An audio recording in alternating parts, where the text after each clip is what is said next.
إلا لا إله إلا. Asalaamaaleykum, maa ngi leen di nuyu. Maa ngi tudd Abdou Aziz Ndiaye nekk ci commune Biscuiterie yi. Yàlla dogal ma nekk conseil économique social environnemental. Bon, Pape Ndiéguène moom xamante nañu yàgg na yàggul waaye mel na yàgg na puisque nga bokk li ñuy dund. xëy na bokk li ñuy dund moo tax ñu gën a nekk ay xarit. Man damay politique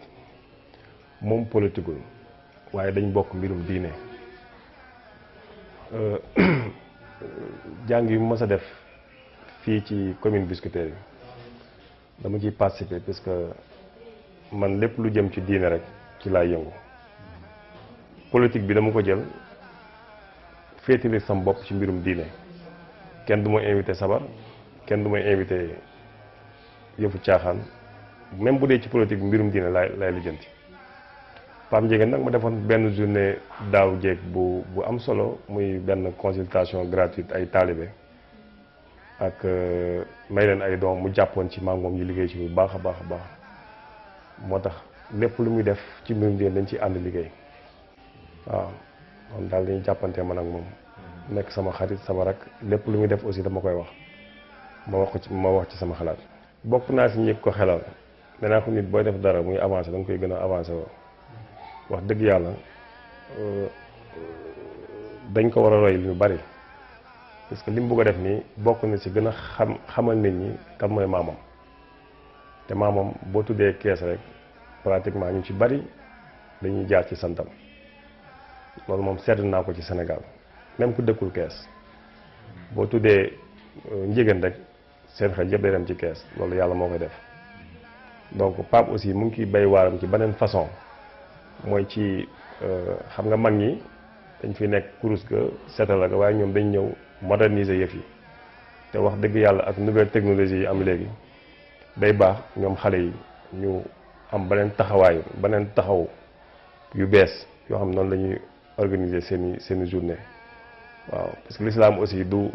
da nga war a dem yalwaani rek sol lu tilim sol lu salte loolu du l'islam da nga war a ànd ak jamono ci lu baax parce que ñu bari ñu ngi ànd ak jamono ci lu bon mooy réseaux sociaux yi ngay gis ni yëpp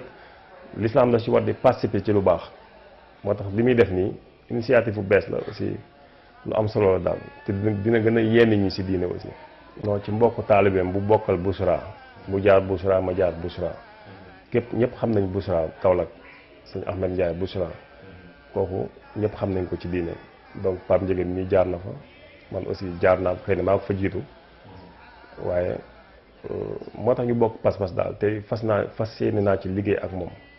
waaw amoon naa benn journée bu ma doon préparé mais dama ne ko naa bàyyi sama lépp ànd ak yow ci sa journée boobu waaw dañ bàyyi yëpp ànd ak yow ci journée boobu ba mu sotti te lu ma ci mën dinaa ko ci def incha allah. gis nga Sénégal li ko dul avancé loo ñi xam ñoo dul wax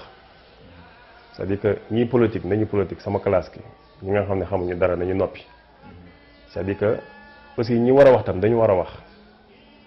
muy classe Pape Ndiéguène yi ay xale lañ te xam nañu dañu war a jege politiciens yi di leen xelal man dama ne politicien bu ci nekk da nga war a am conseil technique religieux au moins wala ku lay jàngal bokk pour nga mën a xam parce que jàng boobu du wees cëgam jàngu tubaab moo dul wees waxatuma la ak jàngum diine nit ki am na loo xam ne yaa ko moomal sa bopp mooy sa diine bu la ci kenn génne bul ci tamit wax loo xam ne ni xamuloo ko politique bi sax maîtriser wuñ ko carrément waxatuma laa nag ngay dugg ci mbirum diine yëfu jàmbur ñëpp ci lañ bokk gaa ñun ñëpp ay jullit lañu ñii ay catholique lañu ñii ay leneen ak leneen lañu mais ku ci nekk la nga maîtriser na nga ko wax politique nag moom mbirum àdduna la te diine kooku mbirum yàlla la kenn waru si wax loo xam ne nii sax day déranger ñeneen ñi di yaakaar ne yaa ngi blessé ñeneen ñi wala boo ko waxee xëy na sa adversaire di nga ko wàññi yooyu yëpp amul solo li am solo daal mooy gëm yàlla te xam ne diine moom bokkul ak politique lenn te classe Pape Ndiéguène gi dañ cee war a def du moom rek ñoom dañu war a def seen association xaw ma les jeunes mara boobu ñoom ñëpp dañoo war a jóg taxaw ci liggéey boobu wax ak politiciens yi ñu génn ci mbirum diine ji dafa am ñu ko moom diine ji dafa am ñu ko moom dañu waxante dëgg ku mu neex nag mën nga jàng lu la neex mën nga wax waaye nag ku nekk boo tëddee salal di nga xam loo mën ak loo mënul waaw et puis beneen yoon aussi ku wax loo xam ne débordé na nga toog jéggulu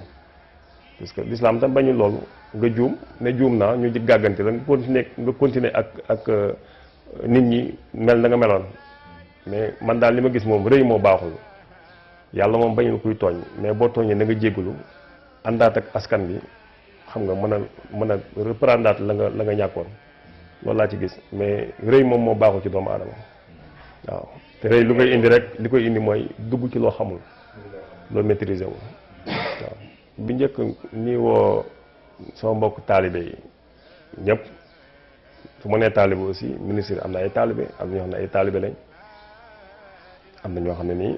ay taalibe lañ ndongo daara lañ mais ministre yi aussi ministre yeeg DG yeeg ñëpp ñi nga xam ne mën nañ cee jàpp daal pour dimbali ko nañu xam ne li muy def mbirum diina la ku ci digal sa dërëm wala nga def ci loo mën a def yàlla nga ko defal waaw ma ci woo peut-être am naa sama benn xarit nag Arouna ko mëndoo fenn mi ngi ci commune bi ñoo bokk di liggéey ak ñoom responsable yëpp nañ ñëw jàpp ci te bàyyi nag tendance bu metti bi parce que Pape Ndiéguène ay na rek xëy na xaritu Aziz la duma ca dem wala nangam nañ xam ne du Pape Ndiéguène tax ngay dem yàllaa tax ngay def waaw lépp lu ci nit def rek xam ne yàllaa tax nga def ko waaw parce que mbirum diine la waaw ma leen di baalu d'abord ci weeru koor bi ak di gërëm ñëpp di baalu ñëpp ak surtout ñi nga xam ne dañuy politique mën a tooñ di baalu ñëpp ak wax dëgg yàlla franchement di gërëm Pape Ndiéguène nag parce que li ñu seq moom xam na man xam naa dañoo toog fii sama kër ñu toog di waxtaan ci lu bëree bari te mosuma ko wax loo xam ne nii bu ko doxalee du ko gis moom tam daf may conseiller parce que magam la wax dëgg yàlla des fois ma dëngal mu ne ma ah Aziz lii kat baaxul ma bàyyi ko def la nen donc daal nekk nañ ci nekk bu rafet daal ma koy gërëm di ko sant vraiment initiative yi muy jël mu mën ko réussir ba nekk ëllëg kenn koo xam ne nii ñu ñaan yàlla aussi réew mi mujjee ci loxo diine nitu diine yi waaw dañ dafa war a mujjee suñuy loxo wala mujjee sax mais dañ ci war a jot ñun tamit doxal dañ waxante dëgg depuis indépendance ba léegi avant indépendance sax laay wax diine ji bariwul doole ci Sénégal te li may wax ñu bari xam nañ ko may ñaan yàlla nag ñu am fulla ak fayda nit daara yi daal ñoom tamit jël seen wàll ci réew mi nitu diine nitu daara yi laay wax waaw ragal naa ne loolu bu amee lu bari dina soppeeku ci Sénégal nitu daara nag buñ ko waxee waxuñu ku jàngul école waxuñu ku jàng alxuraan kese nitu daara mooy koo xam ne ni ku yaru lay doon ku am xel ku am savoir vivre savoir parler xam nga nit daal nitee waaw ñu ñaan yàlla ñooñu ñuy tuddee nitu daara comme sama classe bi nga xam ne ndongo daara lañ leen tuddee te ñeewuñu cadre yi nga xam ne ñoom tam dañ tuddee seen bopp ay cadre man li ma nekk nii cadre laa ci ku ma ci jox cër rek ma jox la ca la nga nekk waaw donc Pape Ndiéguène tamit ci loolu lay dox ma ñaan yàlla daal ñëpp nekk benn franchement bon Sénégal jëm kanam may nuyu nag sama président Macky Sall waaw moom nag moom bu baax kay moom Marème Faye Sall ñoom ñëpp maa ngi leen di woo ci bés bi Marème Faye Sall Macky Sall ñoom lépp lu mu am nag ñoom la wax dëgg yàlla ku dul gërëm nit doo gërëm yàlla waaw wax dëgg yàlla liggéeyal naa leen set lu ñëpp gis avant ñu doon président lépp def nañ ko waaye nag wax dëgg yàlla deloon nañ ma njukkal ba mu ëpp waaw sonalu ma leen ci lenn ñoom tam sonaluñu ma ci dara respecté nañ ma jox nañ ma sama cër wax dëgg yàlla ñëpp xam nañ loolu sama diggante ak ñoom moom du lu may wax ci ay télé ak rajo sax donc sama diggante ak ñoom la maa ngi bàyyi ak yàlla mook jabaram yàlla may leen li ñu bëgg incha allah. kon président ñu ngi lay jox rendez-vous président Marème Faye Sall sax laa jox rendez-vous moom laay invité. mu ñëw ci bésu Pape Ndiéguène bi. waaw bu ñëwee dina xam ne Biscuiterie ba mu commencé woon ba ñu commencé woon mu njëkk ba am na changement bu rëy ci mbirum diine ci mbirum politique ci mbirum lépp lu mënti ne mi ngi am coppeeku ci yeneen mentalité daal waaw. jërëjëf merci beaucoup jërëjëf.